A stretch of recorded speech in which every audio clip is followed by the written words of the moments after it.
man Toastmasters, fellow Toastmasters, and guest. What did I get myself into? That was what I was thinking as I was standing in the back of the line in the New York City Marathon. I was never an athlete.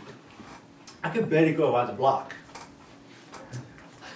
The real problem was that I never liked working out, no training.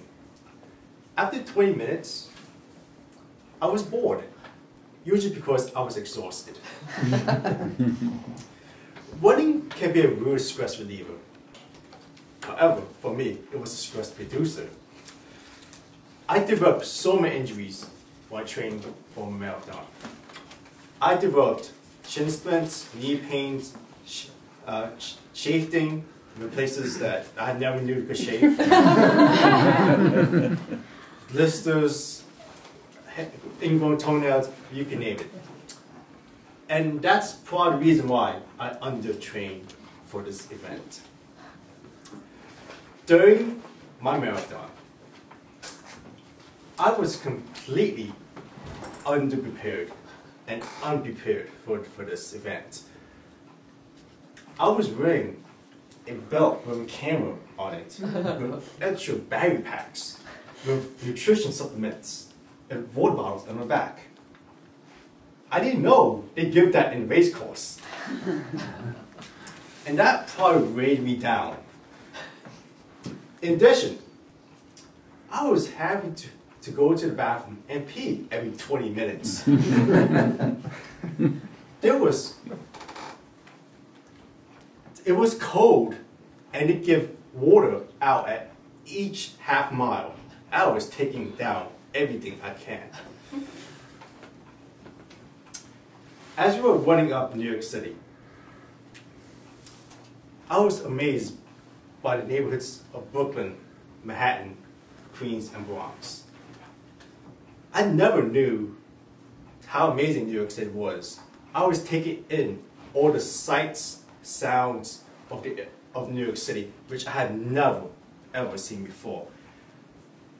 As I was running, I made friends. I made a lot of friends. We chatted, we talked as we were running. There was so much eye candy in New York City. It's unbelievable. Everywhere you go, you see something new and amazing. And I've lived there all my life. At the 3-hour mark, I said to my buddy, "Do you believe we have 2 more freaking hours to go?" That's unbelievable. Normally, a marathon lasts 4 hours. 4 hours is really slow. I was not even close yet. However, as I was noticing, as in the back of the pack, there was a lot of people who were struggling, taking long steps to get to the next mile. I made a mission for myself.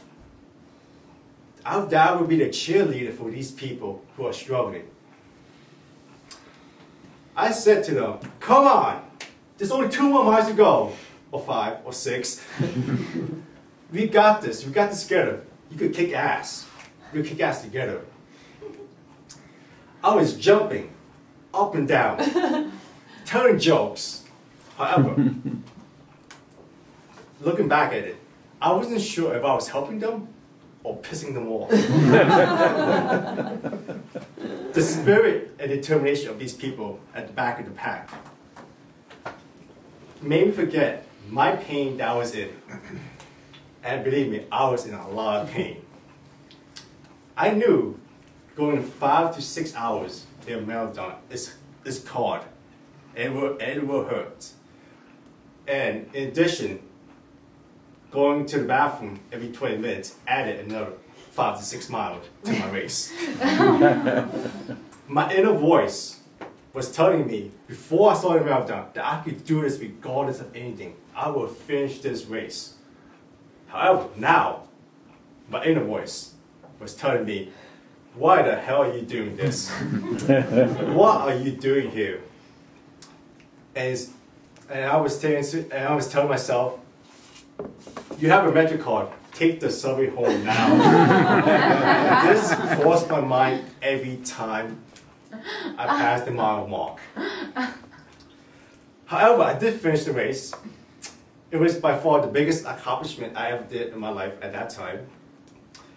I believe that running is 80% mental, and you need plenty of encouragement before, during, and after the race to keep you through it. This is such an amazing experience for me, not because I finished the race, but it brought out all my family and friends that supported me throughout the race, and I'm glad that I had the opportunity to get myself into this. Thank you.